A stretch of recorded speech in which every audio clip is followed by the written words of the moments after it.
a full capacity crowd at State Farm Stadium in Glendale, Arizona, to attend the Charlie Kirk Memorial. Did anyone catch this? The arena held 70,000 people, but 20,000 were outside in an overflow area. Police say many more who couldn't get in were gathered outside. Inside, President Trump was joined by members of his cabinet as well as several other high-ranking conservative leaders. We heard from many of them, along with Erica Kirk, the widow of Charlie, and now the CEO of his Turning Point organization that he founded. Speakers like Stephen Miller and Marco Rubio combined themes of religious revival and political rally. It was really both, while others spoke about his work with Turning Point and his mission to get more young people involved. Turning Point brought millions of young people into conversation with one another, brought millions of people into advocacy. He asked of us, not just that we talk about saving our country, but that we actually go and do it, and we do it together. One of the young people who was inspired by Kirk, who eventually worked for Turning Point for a short time, is our next guest, Garrett Pagel. Garrett now works in Washington as a political consultant and an advocate for the MAHA movement. Attended Kirk's memorial yesterday. Garrett, thanks for being here. What was it like being in that stadium with so many people, tens of thousands of people, to hear from those speakers, including President Trump? Yeah, I mean, it was truly an amazing event. The fact that they were able to put it on in about 7 days just is a testament to Charlie's work and what he's been able to build with Turning Point USA. It was really cool to see so many, not necessarily just high-ranking officials, but just people from all walks of life there speaking on behalf of Charlie and just showing the crowd and the mission that he's able to pull together. And like it showed, like the theme was, it was a revival, right? It wasn't people. The room wasn't full with sadness. The room wasn't full of mourning. It was more of a celebration of his life and a revival of the work that he was building.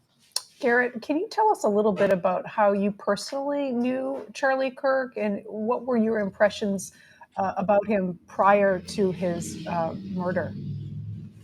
Yeah, so about a year ago, my now wife and I moved 2,000 miles across the country, and I didn't have a job out here in Arizona. And I ended up meeting with a bunch of people from Turning Point and started out as a volunteer and eventually got to work as an intern and then moved to the field team.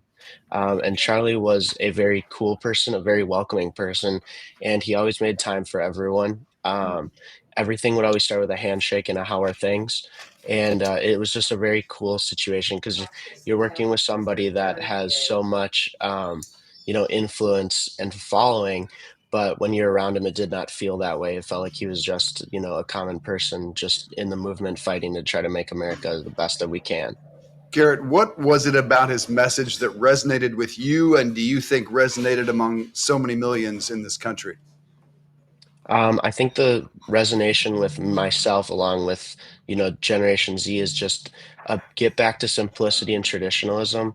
That was what his biggest push was for, is to be allowed to live off of a single income, get married, have kids, pursue Jesus, and live the best lives we can.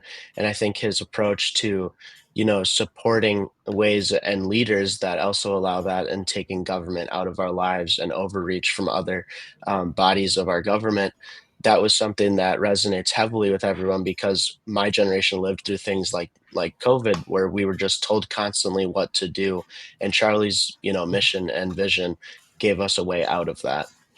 I'm interested how you feel about some of the messaging we heard yesterday, more on the political side.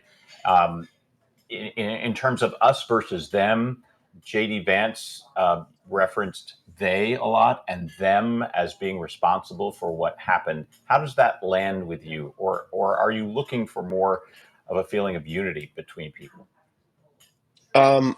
Honestly, I think I'm a little bit on the side of where we can't have peace with evil when there's things that are directly, trying to overturn, our way of life and our simple way of just, the things we hold closest. I don't think that there is a way that we can come to a unity, a unifying front with people that are here to and seek to, destroy us.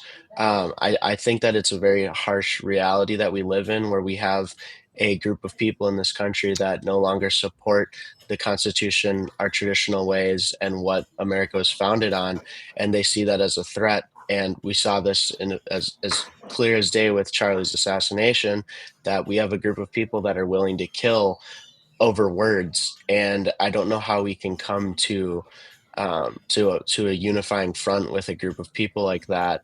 And I think that's what JD Vance was, speaking on, is there. It's not one political party; it's a far out there ideology that people are getting sucked into and turning to violence over, Garrett, and it's very hard to come to terms with violence. if there were two moments that stood in stark contrast to one another, Erica Kirk emotionally said, she called for forgiveness and love and said, I forgive Charlie's killer. And then the president of the United States said, I hate my opponents. How do you reconcile that? That Erica is calling for forgiveness, saying we should not hate. And the president says exactly the opposite. I think that's just a contrast of personalities. We know that, like, Erica, for example, is one, we can't speak on like where her reason is coming from, because none of us have gone through something like this. I think that her message is definitely the message we need to be portraying, but I think there's a difference between unifying and forgiveness. Jesus forgave the people that left him, hanging on a cross, but it didn't change the fact that we still had historical wars over our belief to believe in Jesus, right? There was a lot of things like that throughout history. And I think that's where I am on the side of Erica's message, where it's okay that we can forgive on the other side, but we need to still stay vigilant and still stay up to date with where that reasoning and where the rhetoric is coming from, so that this doesn't happen again. So you don't think you should hate your opponents? No, I don't think there's a place in this world to be hating people. I don't think that it is necessarily an American principle to hate. It's an American principle to forgive, because we are a Christian nation. Mhm. And but I do believe, though, that we still need to stay vigilant and stay up to date with what is happening, so that things like this don't continue and things like this don't become a common factor of this country. What do you think of Erica becoming the new head of Turning Point, and what do you see her doing with the organization now moving forward? Honestly, I think it's a great pick. I never had gotten the time or chance to talk to her, but I have plenty of friends that have, and have all said the same thing: is that she's a very strong person, a very smart. And the part that I've been interested to see the route that Turning Point takes is the fact that we know she is actually more conservative than Charlie. And this was brought up on, the Charlie Kirk show, between a episode where they were both talking about it. But I'm interested then to see what that means, from the business side and from the execution of the mission. And I think that Erica moving into CEO and chair also is the best option forward, because she knew everything Charlie was thinking, and she knew all the problems Charlie had. And hopefully that this is something that she can now carry on his legacy best, versus replacing it with a friend that, or someone else that higher up in the organization, that may not have the exact same thought process or understanding of what is happening as Erica and Charlie. I know you credit where you are now in your career because of Charlie Kirk. Tell us what you are doing. Yeah, so I'm doing some consultant work for the Maha movement. That was the whole reason I ended up getting connected with Charlie, and Turning Point was actually volunteering at a Turning Point rally that had Robert F. Kennedy at it.